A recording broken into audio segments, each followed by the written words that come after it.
Alright, this dog is just being totally freaking crazy right now. Hey, relax. Okay, say hi to the VC, okay? Okay, she got it out of the way. She's on squirrel patrol. Cheers, everybody.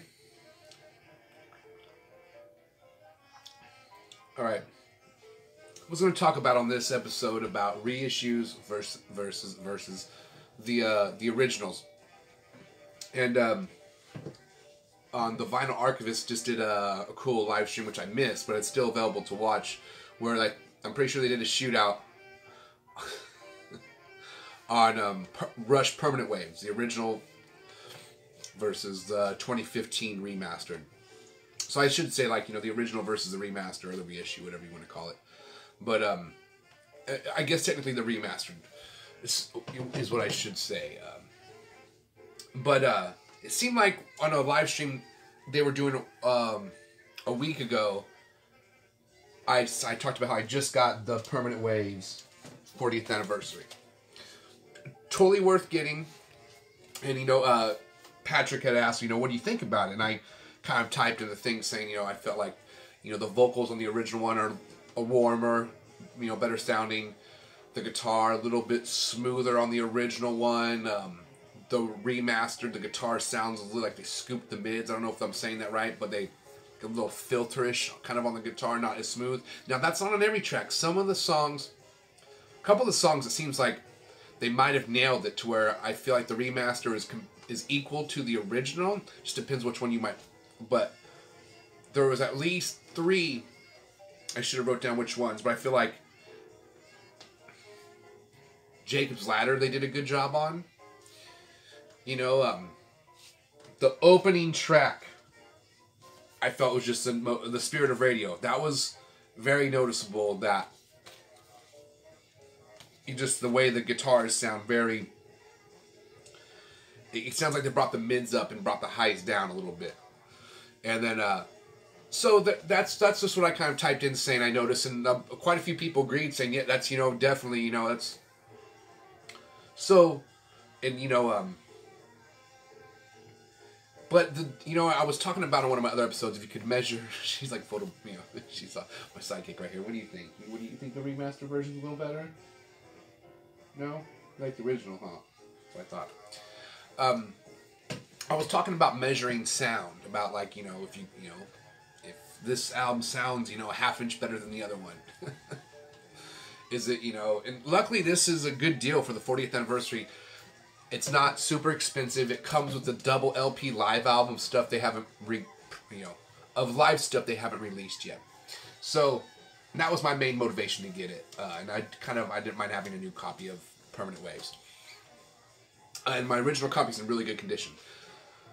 So, you know, one versus the other. The cool thing about the remastered one, it is on 180 gram vinyl, and it's brand new. The cover is super, you know what I mean? You are getting.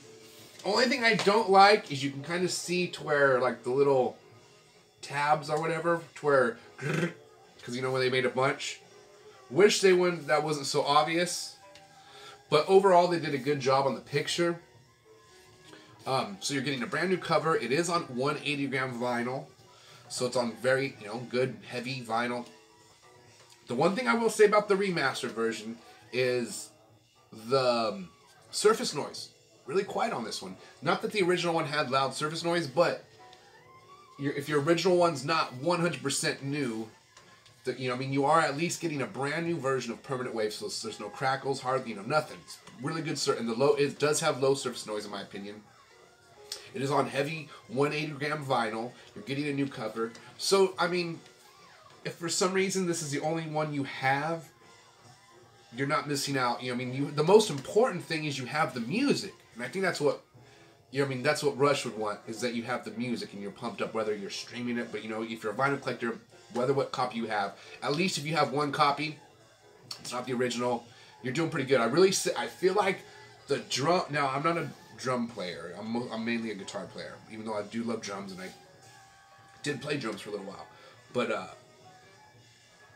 But to me, I feel like the drums sound really good on the remastered version. I feel like the drums, that's like the most noticeable thing. Like the little things though, like the cowbell, the reverb on the cowbell is a little bit more on the original, but just to clean the drum rolls, like the stops, and just hearing Neil Peart shred. I mean, he's kind of, I don't want to say the main member because I don't like to say anybody's the main member of the band, but the drums are the meat and potatoes of most bands. But Rush, it's the meat, potatoes, the dessert, the fucking entree, the salad bar. You know what I mean? It's definitely, you know. So that's like the fact that that sounds so powerful. I think it's, you know, if I like to have them both if you can. If I couldn't, if I had to choose one, I'd pick the original one because the original one does, to me, sound a little bit smoother. The guitars the vocals are a lot warmer.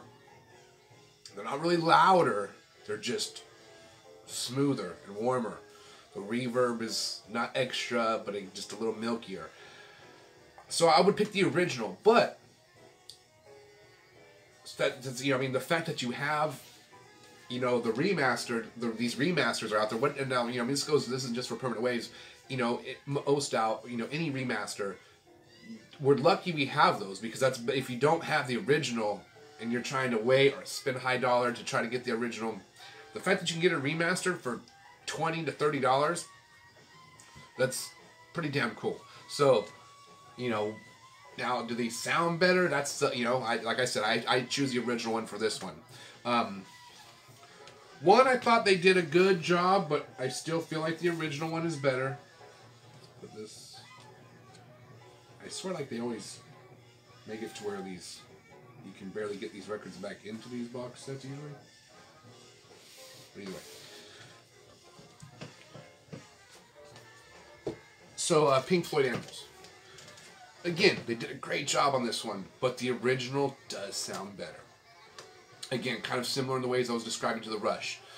Yeah, I mean, the reverb's a little bit, you know, more relevant and not like extra echoey type of way. It's just warmer, it's smoother. The drums sound better on the original one. There's like, but not like crazy better, but still better if you put them back to back, in my opinion. But this remaster sounds really good. You know what I mean? So it's like, I mean, let's just talk, I mean, remastering in general, like how, that's hard to beat the original of anything, you know what I mean? Hold on, this is going to bother me, that this is not straight here. So, you know, can you remaster the Mona Lisa? I'm sure you could take a picture of it, digitally remaster it, make it look fucking, and be like, here's a remastered version of the Mona Lisa, print it out and make it, you know, and some people might be like, wow, you know, I got a copy of the Mona Lisa, and it cost, you know, crap loads of money. And so, you know, I feel like, you know, but would that be, you know, that's not better than the Mona Lisa, but hey, at least you got the Mona Lisa in your living room, right? You know what I mean? So that's, I feel like, and this is even better because, you know what I mean, you know, and that might be a horrible metaphor right there. I mean, or an analogy right there to make. But, you know, most of these remasters, they did a pretty damn good job. It's hard to redo something that was already so good, though, I think is my point. You know what I mean? So, that's here my ramble. I'm going to try to keep this one short and sweet. Thank you to people who have been actually watching these videos because, just, you know, I mean, they're totally random. I commented, I had a rough time with Discogs because it's not, I don't think it's not Discogs' fault. I tried to buy a record one time and it was like, oh, you need to create an account. So I tried to create an account and I fucked that all up. And then I went and it wouldn't let me log in. And then it said, you already have an account. And then I couldn't buy records. So that was that, there was that. Luckily, I've usually been able to find them on eBay. But a couple times they were actually a little bit more. So that's where, you know what I mean? So, but to the people that enjoy using Discogs, that's awesome. Like I said, I'm horrible with technology. But it's like one of those things, like, I'm good with technology when I really want to be. You know what I mean? Like, I did take a recording class, and the teacher was a keyboard player and singer from the Doobie Brothers. He was also in Shaka Khan, Little River Band, super cool guy. He ended up producing one of these records, a band I play in, well, the first time we went to like a big studio and stuff, and my friend was engineering for him, and he kind of just overlooked everything, but he was in there the whole time, so it was super cool.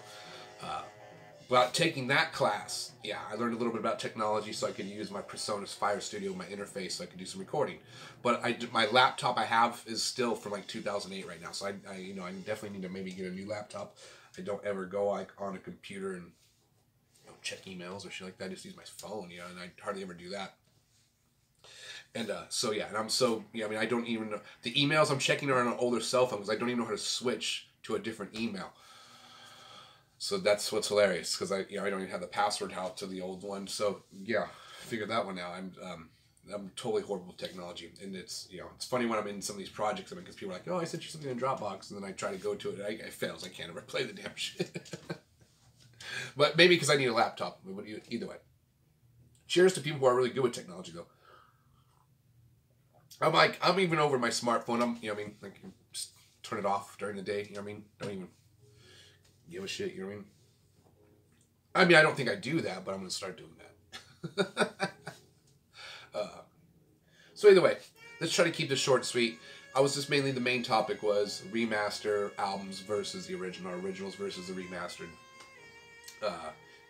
Chime in, throw some comments. What do you think? What is a remaster you think though is better than the original? Let me know. And I'm sure I have some in here that I'm sure like I can point out one right now. They did a good job. Here goes our 30 minutes of randomness. My signature move, walking away from the camera. Boom. Megadeth. Killing is my business and business is good. This is a remastered version that Dave Mustaine, of course, was ahead of. Came on red vinyl. Super cool. This, I feel like sounds better than the original because the original was so demo quality.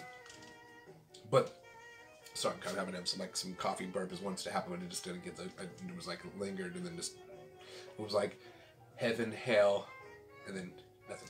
But the original one had kind of a crummy sound because it was so low budget. What's up? But that's kind of what made it cool about it, is because you're like, gosh damn, this is rough. This is raw, really raw. But that's, one of my favorite tracks on here is Looking Down the Cross. That's like my favorite song this whole. I love all the songs, but anyways, they did a good job on this one as far as remastering. I think it's, but which one I would like to. I don't have an original copy of Killing Is My Business, and I definitely want to get an original copy eventually. But it was cool they put this out. This one sounds better in my opinion. So those are. So check out, point out. Maybe there's an album that you're like, oh, I really do enjoy the remastered version. Anyways, like and subscribe if you enjoy this nonsense. I feel like, why do we say that? I'm curious, have I ever said, like and subscribe? It's like, oh, I almost forgot. You know what I mean? Maybe maybe it's like they're asleep and it's still lingering. So they go back the next day and like and subscribe. But anyways, be supportive of anybody that you enjoy watching on YouTube. Subscribe to their channel, like the videos, throw some comments. Or or if it's a video, you're like, I'm not vibing this topic. Throw a dislike. It does. I think it's still. I don't know, like. If it has more dislikes than the other, does it like then put it in this funky algorithm? I'm pretty sure it just stalemates it, but maybe it throws it to like the. It throws your video into the dark web. All right, I can ramble on forever. See you guys next time. Play vinyl, stay positive, and all that good stuff, and I'll see you next time. I think I already said that. Bye.